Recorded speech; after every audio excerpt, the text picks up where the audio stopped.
एक समय की बात है, कैलाश पर्वत पर माते शरीर के उपटन से एक दिव्य बालक का निर्माण किया। उस बालक में उन्होंने प्राण डाले और उसे अपना पुत्र माना। माता पार्वती ने उस बालक से कहा, जब तक मैं अंदर स्नान कर रही हूं, तुम इस द्वार की रक्षा करना, किसी को भी अंदर आने मत देना। वह बालक पूरी निष्ठा से माता की आज्ञा का पालन करने के लिए तैयार हो गया। कुछ समय बाद वहां स्वयं भगवान शिव आए। वे अंदर जाने लगे, लेकिन द्वार पर खड़े उस बालक ने उन्हें रोक दिया। बालक ने दृढ़ स्वर में कहा, माता की अनुमति के बिना कोई अंदर नहीं जा सकता। भगवान शिव यह सुनकर आश्चर्य में पड़ गए और उनका क्रोध धीरे धीरे बढ़ने लगा। भगवान शिव ने अपने गणों को आदेश दिया, इस बालक को रास्ते से हटाओ। लेकिन वह कोई साधारण बालक नहीं था। उसने अकेले ही शिव के सभी गणों को पराजित कर दिया। चारों ओर युद्ध छिड़ गया और वह बालक अद्भुत शक्ति का प्रदर्शन कर रहा था। अब स्वयं भगवान शिव आगे बढ़े और उनके तथा उस बालक के बीच भयंकर युद्ध शुरू हो गया। आकाश में बिजली चमक रही थी, धरती कांप उठी थी।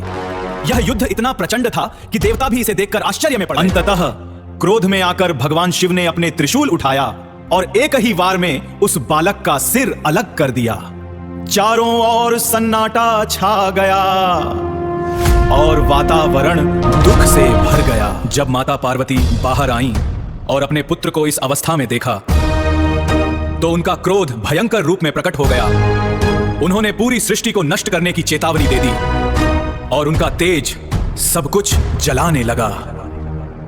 माता पार्वती के क्रोध को शांत करने के लिए भगवान शिव ने तुरंत अपने गणों को आदेश दिया, उत्तर दिशा में जाओ और जो पहला जीव मिले उसका सिर लेकर आओ।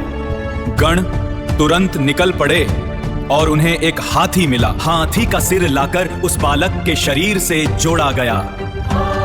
भगवान शिव ने अपनी दिव्य शक्ति से उसे पुनः जीवित कर दिया। अब वह बालक गणेश बन चुका था, देवताओं के बीच एक नई शक्ति के रूप में। भगवान शिव ने घोषणा की, आज से गणेश को प्रथम पूज्य माना जाएगा। हर शुभ कार्य से पहले सबसे पहले गणेश की पूजा होगी। देवताओं ने भी इस निर्णय को स्वीकार किया। इस प्रकार गणेश बुद्धि, शक्ति और शुभता के प्रतीक बने। यह कथा हमें सिखाती है कि आज्ञा का पालन और धैर्य जीवन में सबसे महत्वपूर्ण है और यही कारण है कि हर शुरुआत गणेश के नाम से हो।